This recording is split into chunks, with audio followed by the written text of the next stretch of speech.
Regresamos nuevamente aquí al Contacto Inminente. Estamos con Marcelo Larín del Conocimiento Prohibido, hablando de estos temas tan interesantes de las otras realidades, en este caso el contacto extraterrestre, lo que se vive como realidad en algunas partes del mundo, en algunos lugares del mundo están viviendo ese contacto, no una ni dos, miles de personas están viviendo de una forma u otra.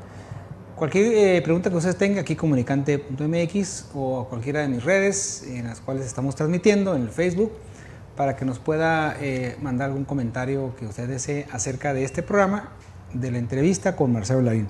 Marcelo, entonces la primera etapa era esa información que te proporcionaban sin saber qué era, para que luego ya dieras el giro en tu vida al hacer una pequeña paréntesis, ¿no? Diciéndote que obviamente pues tú te ibas a partir de ahí ibas a tener contacto con ellos y pues ya sabrías tú qué ibas a decidir en tu vida, ¿no? Claro, y la pregunta fue si decidía verlos, iba a tener un cambio total en la vida, fíjate. Total. Pero no supe en el momento que iba a tener el cambio, pero dije, bueno, está bien. ¿Aceptaste? Acepté. A partir de ahí, sí, empezaron a cambiar algunas cosas, aunque mi vida social normal no cambiaba, pero sí habían aspectos dentro de mi interior y cosas que iban cambiando. Pero, por ejemplo, les he dicho que en ese entonces vendía también periódico en las calles y todo eso.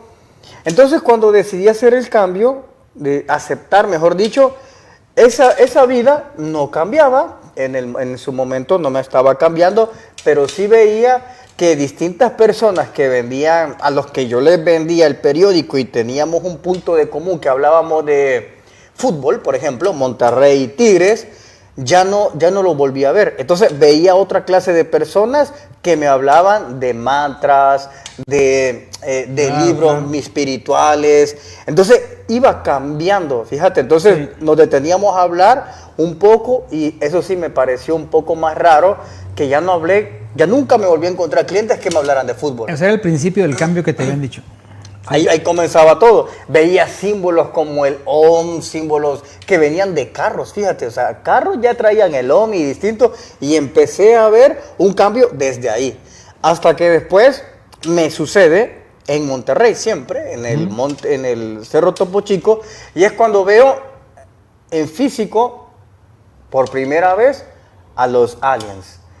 En este caso, como les he contado, eran una especie de extraterrestres grises. Eran 3, se pone 1, 2, 3 y me preguntan, en este caso, ¿qué es lo que quiero? Yo me paralizo, no sé si me paralizo por el miedo. En ese entonces no sabía si era del miedo, claro, era que ellos... O te paralizaron ellos. Me habían paralizado, o hasta después te das cuenta que la energía de ellos, sin que ellos quieran hacerlo, te paraliza. Claro. ¿Verdad? Entonces, estoy ahí y les digo, en primera instancia, que lo que quiero es moverme, que me dejen mover. Y me vuelve a preguntar, ¿pero qué quieres? Y le vuelvo a decir, déjenme moverme. Y bueno, después viene uno de ellos, extiende su mano y como una esfera de luz, me introduce así en la mente, me tira así y sale volando. La luz la alcanzo a ver y me introduce en la mente.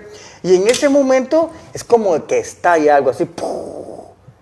Y sabía muchas cosas, de muchos y de pirámides. Se desencadenó todo tu ADN. Se desencadenó, exacto. Entonces, entiendo y sé muchas cosas. Luego, pasa esa situación, perdón, como a los 15 días, tengo un sueño, que me dicen que ya es tiempo de irme de México y me tengo que regresar a El Salvador. Bueno, está bien. Digamos, sueño hoy que me tengo que ir ya para El Salvador. Entonces, mañana renuncio. ¿Y tú cumpliste? Yo cumplí, okay, claro. Entonces, hablo con la señora que me rentaba un dormitorio y le digo, ¿sabes qué? Me tengo que ir ya para El Salvador de urgencia. Hablo con el jefe en la noche y le digo, yo ya no voy a llegar. Así que muchas gracias por confiar en mí y me regreso. Me regreso a El Salvador. A los pocos días de regresar a El Salvador, si no es que creo que fueron menos de una semana, es que conecto con una persona y termino yendo a Europa. Ah, ya. Termino yendo primero a España y después a Suecia. Y ahí fue donde ya comienza a transformar más la vida y a tener mucho más avistamientos hasta que vuelve a sucederme otro encuentro. O sea, los bosques de Suecia, de Finlandia, de Noruega, todo lo que es aquella zona, como que eran propicios para que tú tuvieras la siguiente etapa. Sí, de hecho, los que han visto mi canal, les he enseñado que las naves se ponen arriba de mi casa. Ahí las he grabado, que están arriba de la casa, o a veces pasan y la grabamos bien de cerca. O también en entrevistas, yo creo que vos viste ayer en una entrevista donde estamos hablando y atrás de mí es que ahí están las naves pasando. Aquí no se puede ver porque no hay ventana, ¿verdad? Si no, a lo mejor aquí estuvieran también. No, ahí estuvieran, ahí tocando.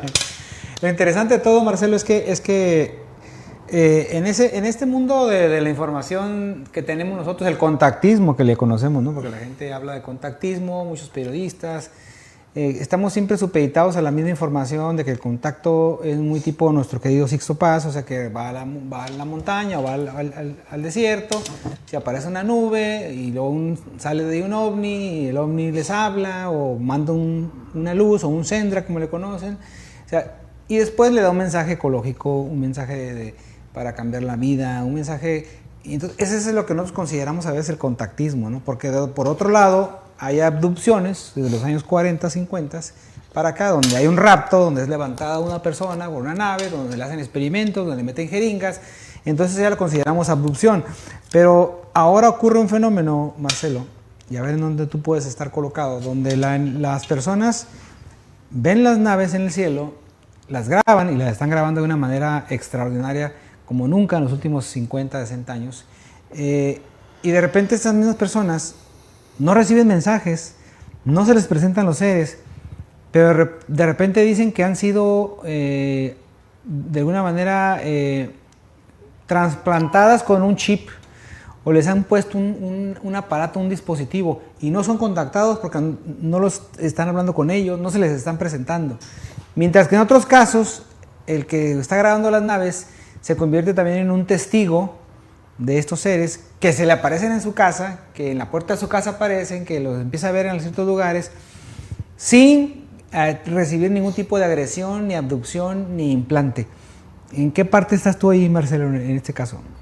Fíjate que no estoy en ninguna de esas, porque primero yo no tengo ningún tipo de chip. Pero te voy a explicar un poco de cómo sucede, porque nos quedamos en el caso del contacto. Ajá. Después te hablé de un encuentro, eso es muy diferente. También está el contacto en las canalizaciones, donde tú nunca vas a ver al ser, pero sí recibes algunas ideas y mensajes. Pero yo no recibo mensajes, yo recibo conocimiento, que es diferente a un mensaje. Un mensaje sin conocimiento es nada. Es algo escueto. Quien refuerza un mensaje es el conocimiento. Es muy importante que los que son o dicen ser contactados refuercen siempre lo que reciben con conocimiento. Es decir, suponte tú que yo te diga, ok, les traigo un mensaje. Vamos a vibrar en sintonía del amor. Ese es el mensaje que dan los aliens. Me voy. Ok. El mensaje ya está. ¿Y cómo se hace eso? ¿Cómo voy a vibrar? Entonces, la diferencia está que cuando yo recibo una información, bueno, tú estuviste en la conferencia y te diste cuenta que ayer mostré cosas, enseñé cosas que no se encuentran en Google. No van a estar. Incluso hasta hay un término que yo acuñé y le dije, eso incluso yo ya lo registré en Suecia, porque no existe. Clarividencia emocional. Eso no existe en Google. Entonces, cuando tengo esos encuentros informativos, le llamo yo, recibo, digamos, como, no el mensaje, la información y todo el conocimiento, cómo llegar a ese proceso.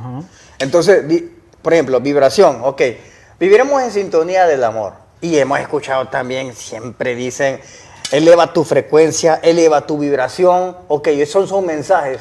¿Y cómo se hace eso? Claro. Realmente, yo no soy nadie para criticar a nombres personales de personas, pero en las conferencias muchos me dicen, ay, ¿qué tal fulanito dice que hay que vibrar? Pero él no dice cómo.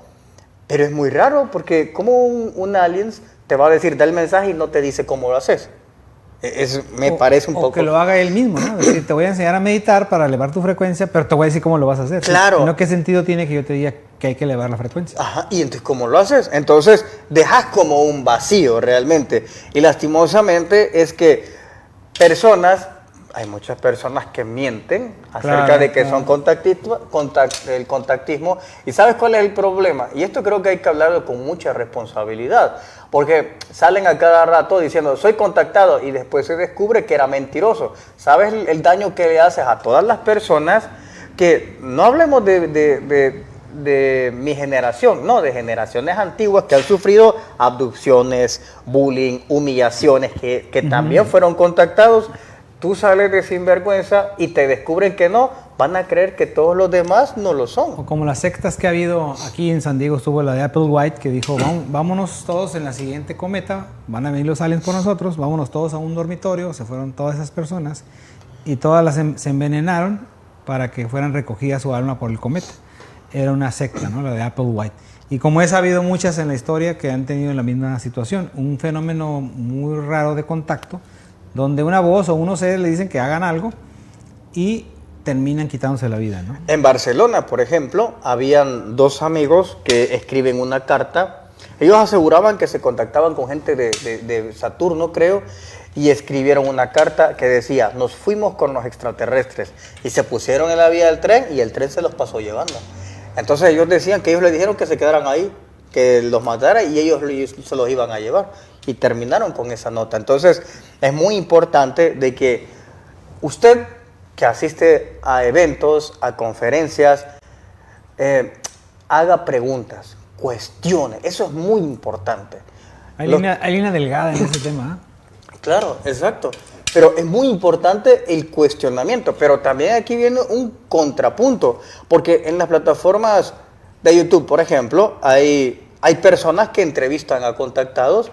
Pero creo que también el comunicador que hace eso debe de preguntar, de cuestionar. Porque él es el canalizador para descubrir quién miente y quién no miente. Claro. Es muy importante. Entonces, creo que las personas también pueden ser víctimas de personas así. Por eso es muy importante que si le da un mensaje, usted dé conocimiento. ¿Cómo llegar a ese nivel?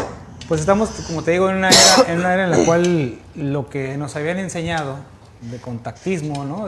Como lo que mencionaba hace rato, del clásico contactismo, ahora se está convirtiendo ya en una nueva realidad ovni extraterrestre, con otras vertientes, con otra forma de tener comunicación con entidades no humanas, y que yo creo, y lo he dicho siempre, vamos a tener que empezar a retomar aspectos de una nueva etimología de lo que es el fenómeno, porque ya lo que había antes ya no aplica al actual conocimiento.